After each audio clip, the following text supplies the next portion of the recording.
Cheers day, everyone! This is Rizzo, a work-from-home barista, your resident matcha girly, your fashion designer, your kape vlogger, and your all-purpose queen!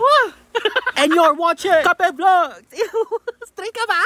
Another day, another vlog. Hindi ko alam bakit 2 minutes ito. Wala naman akong ginawa today. Kaloka. You know the drill? Ilalabas lang natin yung mga bagay-bagay, pati yung mga excess baggage mo, be. Huwag mong kim-kimin yan. Diyos ko ka. Kumusta kayo? Saang part na ba kayo ng life nyo? Wow! Kasi nasa part ako ng life ko ngayon na nagtitipid ako, tapos ayoko na mag-try ng mga bagong bagay. Like halimbawa, may bagong bukas na coffee shop dun sa kanto namin. Ayoko siyang i-try kasi baka hindi ko magustuhan. Sayang yung 180. Feel nyo ba ako? Sana hindi ko nag-iisa. Okay, yun lang. Balik na tayo. Magmimix lang ako ng custom blend ko dito ng beans. Ang gamit ko ay light roast, arabica, and dark roast excelsa. O, kabog. Tapos yan tatanungin nyo pa ako kung ano yung gamit kong beans. Sinabi ko na!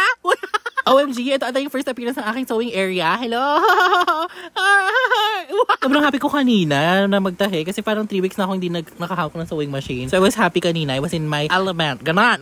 Ito lang yung order natin today. 2 tres leches. Tapos yung isa triple shot. Nag-order din sila ng ano ba to? Kape blends. Ito yung custom blends na minimix ko kanina. Tapos ayan, nagkukwento siya ng love life nila.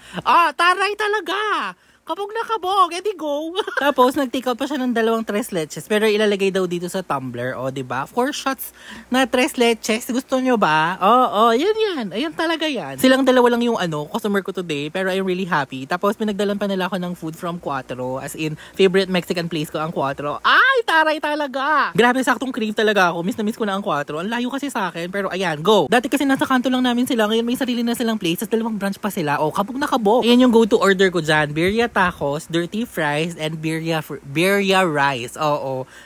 Tuwang-tuwa ang bading. Salamat ulit, Robby. Salamat talaga. Thank you. Woohoo! Dahil craving satisfied, it's closing time. Naiingit ako sa mga running era ng mga friends ko. So, eto ako, will try my best para maging running. Runner, bilis! Bilis! Flash! Wow!